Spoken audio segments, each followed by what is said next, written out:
வணக்கம் மாணவர்களே, உங்கள் எல்லோரையும் ரோஜா தோட்டம் சேனலுக்கு அன்போடு வரவேற்கிறேன். மாணவர்களே, நம்மை சுற்றியுள்ள விலங்குகள் பாடத்தில் கொடுக்கப்பட்டிருக்கும் புத்தக பயிற்சிகளுக்கான விடைகளை பார்த்து கொண்டு வருகிறோம். அந்த பாடத்தின் தொடர்ச்சியை நாம் இந்த காணொளியில் காணலாம். எந்த பக்கத்துக்கு வரணுங்கிறத இங்க காமிச்சிருக்கேன், அந்த பக்கத்துக்கு வாங்க. அடுத்தது வீட்டு விலங்குகள், உற்று நோக்கி கலந்துரையாடுவோம். பசு, காளை, ஆடு, நாய், பூனை, கோழி, வாத்து முதலிய விலங்குகள் நம்மோடு வீட்டிலும் பண்ணைகளிலும் வாழ்கின்றன. நாம் அவற்றை பராமரிக்கிறோம். அவை நமக்கு பல்வேறு வழிகளில் உதவுகின்றன. இவற்றை வீட்டு விலங்குகள் என அழைக்கிறோம். நம்ம வளர்ப்போம் இல்லையா? பசு என்ன பண்ணும்? புல்மேயும், கன்றுயினும், கன்றுக்கு பாலூட்டும், நமக்கு பால் தரும், நம்மோடு நட்பாய் பழகும். பசுவின் பாகங்கள் கொடுத்துருக்காங்க பாருங்க.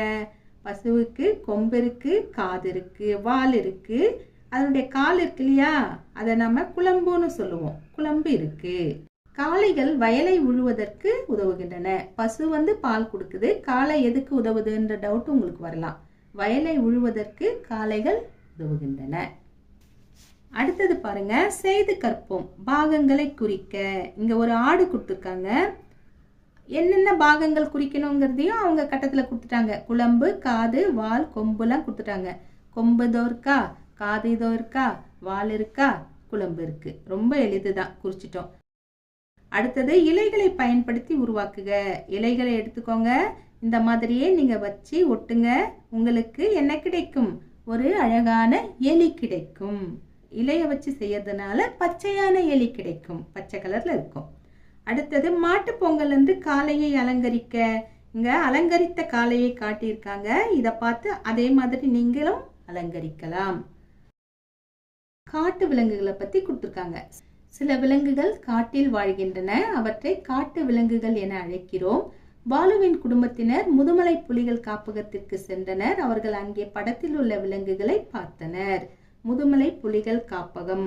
முதுமலை புலிகள் காப்பகம் உங்களை வரவேற்கிறதுன்னு இருக்கா. இங்க பாலு குடும்பம் போகுது பாருங்க. என்னென்னலாம் பார்த்தாங்கன்னா, புலி பார்த்தாங்க, குரங்கு பார்த்தாங்க, சிறுத்தை பார்த்தாங்க, இருவாச்சி பார்த்தாங்க, கழுகு பார்த்தாங்க, நரி பார்த்தாங்க, கரடி பார்த்தாங்க, முதலை பார்த்தாங்க, யானை பார்த்தாங்க, மான் பார்த்தாங்க. இதெல்லாம் பார்த்தாங்க. அடுத்தது செய்து கற்போம். விலங்குகளின் தோல் வடிவமைப்பை வரைந்து பெயரை எழுதுக. இங்க விலங்குகளின் தோலை கொடுத்துட்டாங்க. எந்த தோல் எந்த விலங்கிற்கு பொருந்தும் அப்படி பார்த்து நாம வரையணும். இங்க சிறுத்தை இருக்கா, சிறுத்தைக்கு இந்த தோல் பொருத்தமாக இருக்கும். அடுத்தது மான், மானுக்கு இந்த தோல் பொருந்தும். அடுத்தது புலி, புலிக்கு கடைசியா கொடுத்துருக்காங்க இல்லையா, அந்த தோல் பொருந்தும். அடுத்த பயிற்சி பாருங்க, 10 விலங்குகளின் பெயர்களை கண்டுபிடிக்க. இங்க ஒரு அட்டவணை கொடுத்துருக்காங்க. இதுல விலங்குகள் பெயர் இருக்கு. 10 விலங்குகளின் பெயர்களை கண்டுபிடிக்கணும். அவங்களே சிறுத்தையே கொடுத்துட்டாங்க. இது இல்லாம மற்ற 10 விலங்குகளை நாம கண்டுபிடிக்கணும். இங்க பாருங்க, எங்கெங்க எந்தெந்த விலங்கு இருக்குன்னு நான் குறிச்சு காமிச்சிருக்கேன், பார்த்துக்கோங்க. மலைப்பாம்பு, கரடி, கழுகு, புலி, இருவாச்சி, மான், நரி, யானை, முதலை, குரங்கு.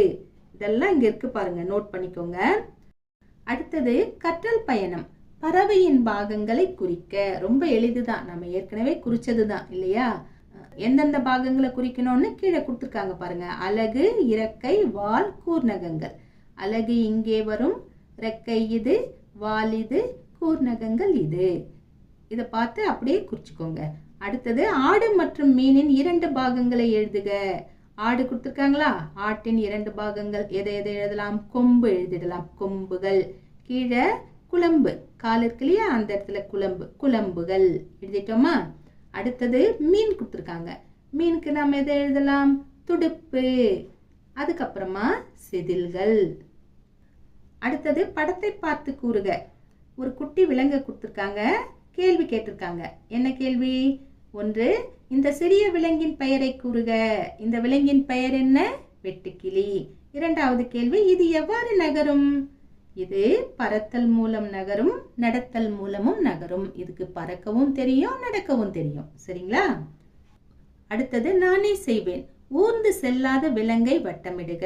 நத்தை கொடுத்துருக்காங்க, வெட்டுக்கிளி கொடுத்துருக்காங்க, மண்புழு கொடுத்துருக்காங்க. இதுல எது ஊர்ந்து செல்லாது?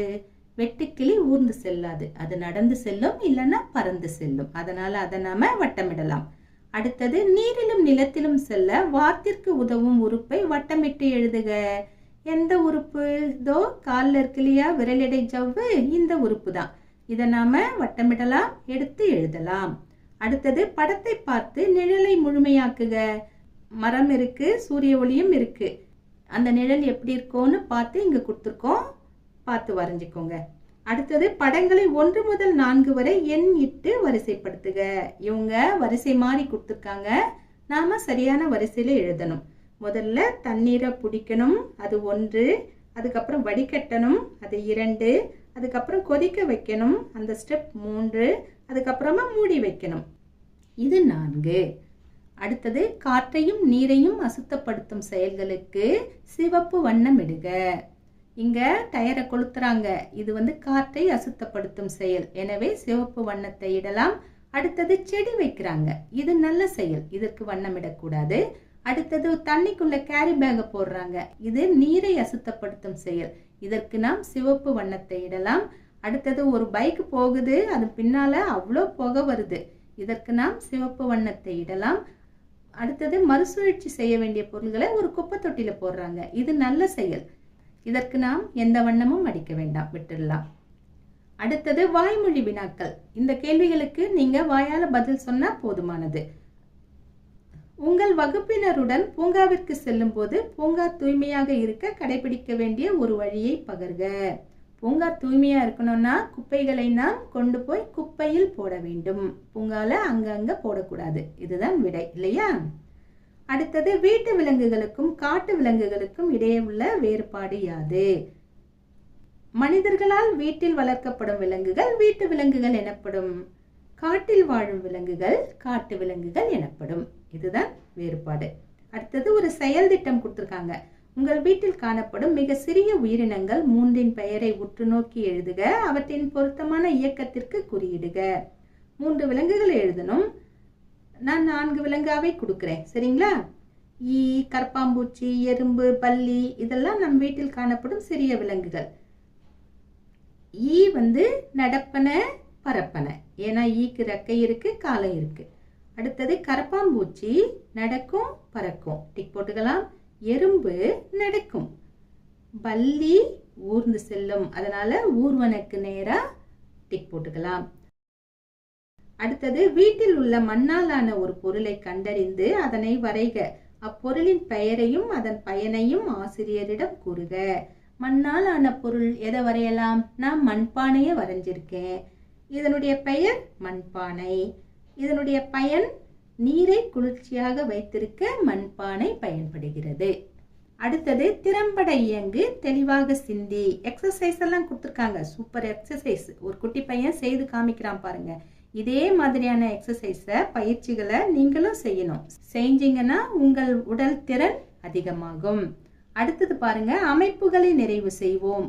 இங்க ஒரு பேட்டர்ன் கொடுத்துருக்காங்க, ஆனா அது பாதியிலேயே நிக்குது, மீதி இடத்த நீங்க தான் வரையணும். இங்க கொடுத்துருக்கிற மாதிரியே நீங்க கண்டினியூ பண்ணி வரைஞ்சிங்கன்னா இது முழுமையடையும். ரொம்ப எளிதுதான், கொஞ்சம் உற்று கவனித்து இதை பொறுமையா செய்யணும். மாணவர்களே, இன்று நாம் நம்மை சுற்றியுள்ள விலங்குகள் பாடத்தில் கொடுக்கப்பட்ட புத்தக பயிற்சிகளுக்கான விடைகளை பார்த்தோம். நாம் வேறு பாடத்தோடு மீண்டும் சந்திக்கலாம். டாடா, பாய்.